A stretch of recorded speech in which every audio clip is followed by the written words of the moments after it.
Who doesn't love the nostalgic boomboxes and ghetto blasters from the 80s and 90s? It really doesn't matter if you're young or if you're old, if you remember them in person, or you're just fascinated by the ultra cool portable music devices of yesteryear. They've been featured in films ranging from cult classics to modern period pieces, and I must admit that I absolutely love these old boomboxes, and today we're going to be going through a full demonstration of one of my favourite pieces, the National RX-C46. This particular unit was purchased at a local garage sale for around $5. It was in pretty rough cosmetic shape and required new belts, lubrication, resoldering of the speaker wiring, deoxidization of the pots, cleaning of the heads, and good polishing. So the usual stuff. There's also a couple of other minor issues that I've noticed in testing. There's an issue that the internal condenser mic no longer functions, and also the radio tuner position indicator doesn't move when we're tuning, however it doesn't affect the operation of the radio. It's also worth noting that I do not have an external mic with a 3.5mm jack, so I'm unable to test this in the demo. For reference in today's demo, auxiliary playback is via an iPhone 6 as it has a 3.5mm audio jack, and then from the 3.5mm audio jack I have a 3.5mm to stereo RCA cable plugged into the input port of the stereo. Then I'm playing back audio directly from YouTube on the phone. I'll be recording video and audio today using an iPhone XR. Apart from the instances where I'm able to record directly from the headphone jack or the RCA line out.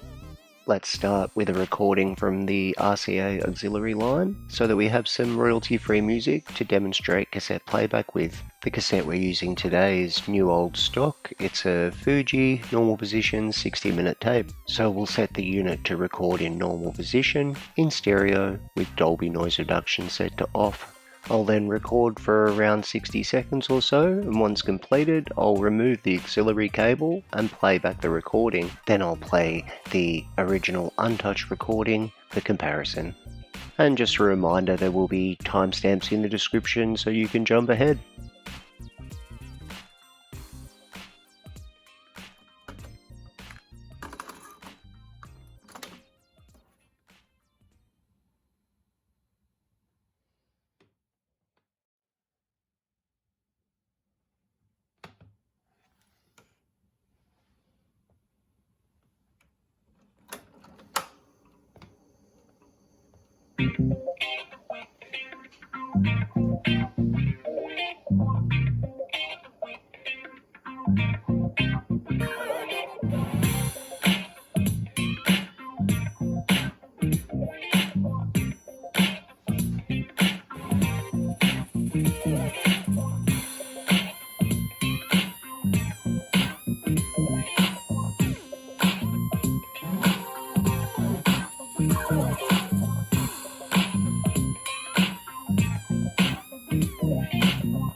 Well, what do you think, guys? Doesn't that just ooze 80s?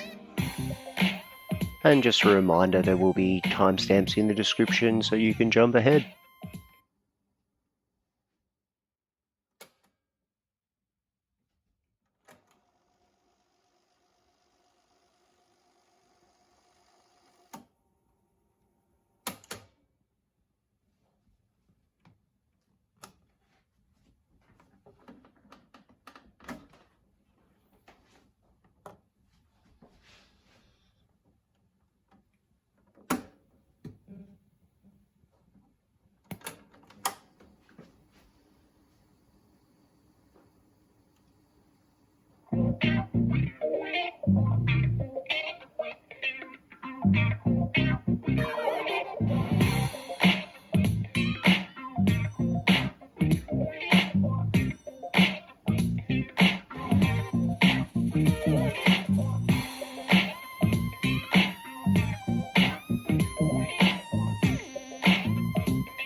Well, how awesome is that, guys? Not bad for a 30-year-old bit of kit.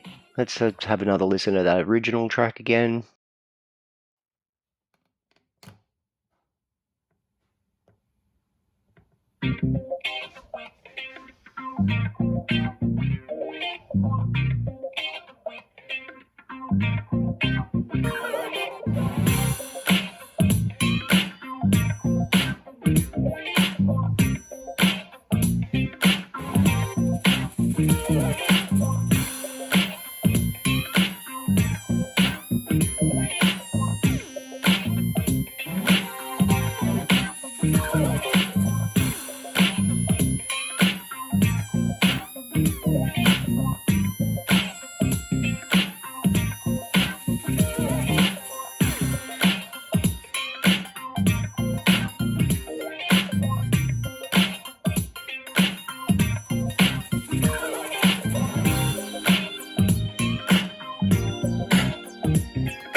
Okay, let's move on to cassette controls and playback. This unit has one-touch controls, which means that you do not need to hit stop in between operations, aside from when you want to fast forward or rewind without holding the button down. This allows you to quickly seek through the tapes. As you may have noticed earlier, the unit also has one-touch recording, so you only need to hit the record button, not the record and the play button at the same time, which was the standard back in the day.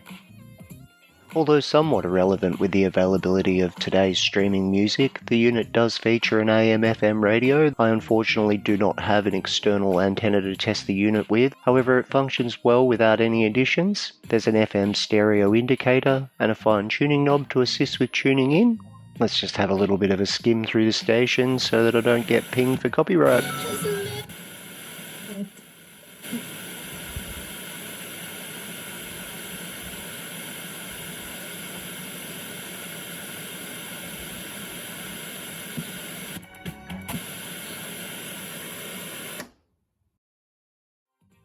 Of course, no boombox from the 80s or 90s was without a graphic equaliser or flashy LEDs. On more expensive models, they were often much flashier than those featured on this unit and completely lacking from cheaper models. The LED units on this model are for the level meters. I also use them when I'm seeking through a cassette to see when a new song is ready to go. The 5-band graphic equaliser in this unit allows us to boost or cut specific frequencies to improve sound quality. Let's demo the graphic equaliser, balance and volume sliders, all while capturing via the 3.5mm headphone jack and then from the RCA auxiliary out. To capture both of these signals, I'm using a USB analog to digital converter plugged straight into a MacBook Pro. Again, there will be timestamps in the description so you can jump ahead.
Moving right on to recording from the RCA line.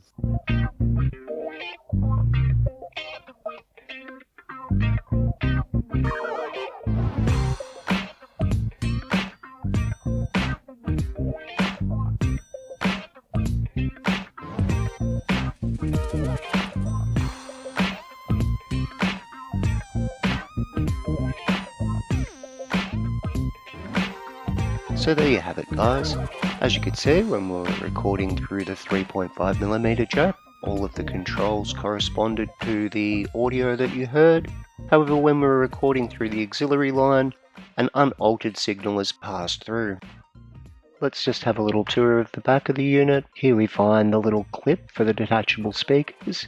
You just pull the tab forward and the speaker slides upward to detach from the unit. You can also see the speaker connections and the additional wire. A little further down you can see the battery compartment that requires a whopping 8 D-cell batteries and the power connection. And last but not least, here are the terminals for external shortwave and FM antennas, along with the input and output lines that we've been testing throughout the video. Well, that brings us to the end of the demo. Thank you to Diamond Ortez for all of the music that I used in today's video. I'll have a link in the description for you to be able to support the artist. Thanks again to everyone for watching. Don't forget to like, comment and subscribe so you don't miss out on more vintage electronic love. Catch you later.